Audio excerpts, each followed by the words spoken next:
What is your favorite part of the art to teach, Deanna, in any of your programs? I think I've just always loved Collie. I mean, it's always been my mother art and favorites. Mm-hmm. I think there's just, there's so much in the play. Just because we're playing doesn't mean we're screwing around. Just the movement and the diversity, you're working both sides. There's no like kind of left-handed, right-handed. I mean, there's leads, but it's just, you just get past some of that garbage and watching people become more athletic and start moving. It's exciting. I mean, they can start developing that skill right away. So I love Collie because someone gives you something on day one. Again, depending on age. Mm-hmm. For me, like littles, like 4 and 5 year olds, they're pretty small. So Yeah. we sometimes don't trust them with the ball. They might throw it out. But Sometimes I at a don't very young trust my age, adults yeah, with the ball.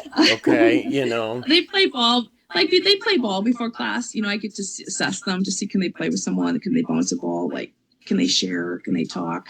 They're starting to develop other life skills in the class.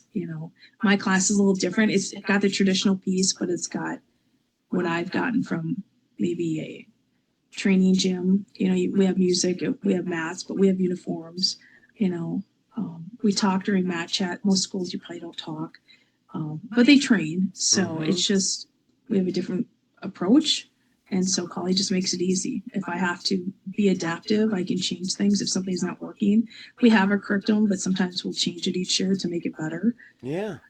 They'll have their core and their foundation things they're learning, but if this is going to work better, we're going to do it. So it just makes it fresh and fun. And so Collie's just that way. It's about family. It's about fun, protecting your family.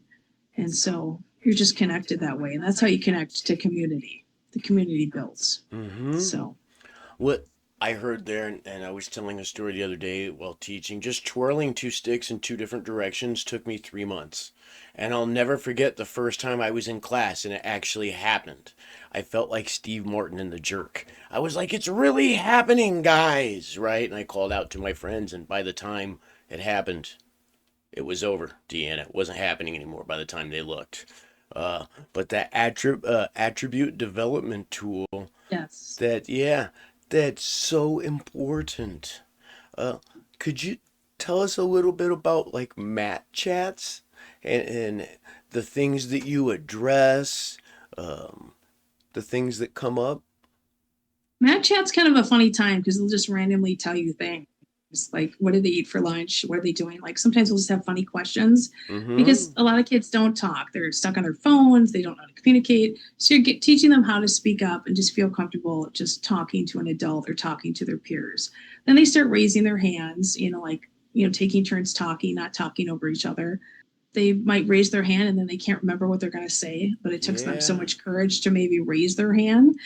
And then they start making friends and they start talking. I mean, we'll talk about just everything. It could be like the weather. It could be, did you play outside? I mean, we'll just kind of, school starting, they're all like, oh, they're all, sad. Mm-hmm. Just find out what's going on. I did this, I colored this today. Or, I mean, they'll just tell you random things.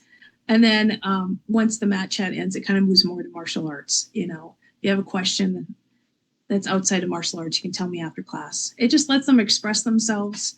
And sometimes you get to see if something isn't going well. Yeah. Maybe they need to take a step outside of class or maybe just get some water. Maybe they're having a rough day. I mean, I've had a kid just go lay on the crash pad and just take a break, was having a rough day. Hey, you want to go lay down for a minute? Mm-hmm. Came back on and felt fine. So it's just, I don't know, maybe because I'm a mom, I can read them, you know. I bet. But it lets me assess any garbage that might be out there. Like if there's anything that they're struggling with, I can find out. And Mm-hmm. you have less distractions and interruptions. You want the class to flow. And so sometimes it feels good just to talk a little bit and they know that's when they can.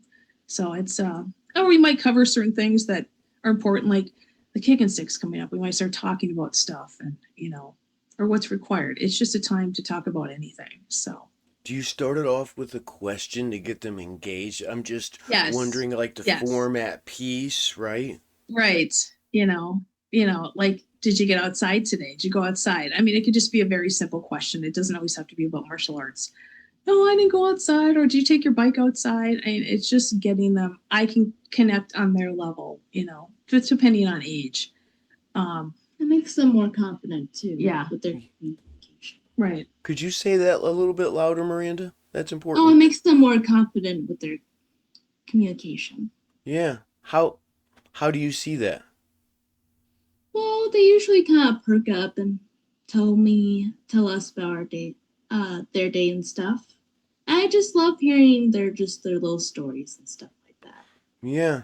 So what I hear there is body language. You can tell sometimes when somebody feels heard and whatnot, and you're paying Mhm. attention. It doesn't have to be a big ordeal, but you can see in their body language. Right. Yes.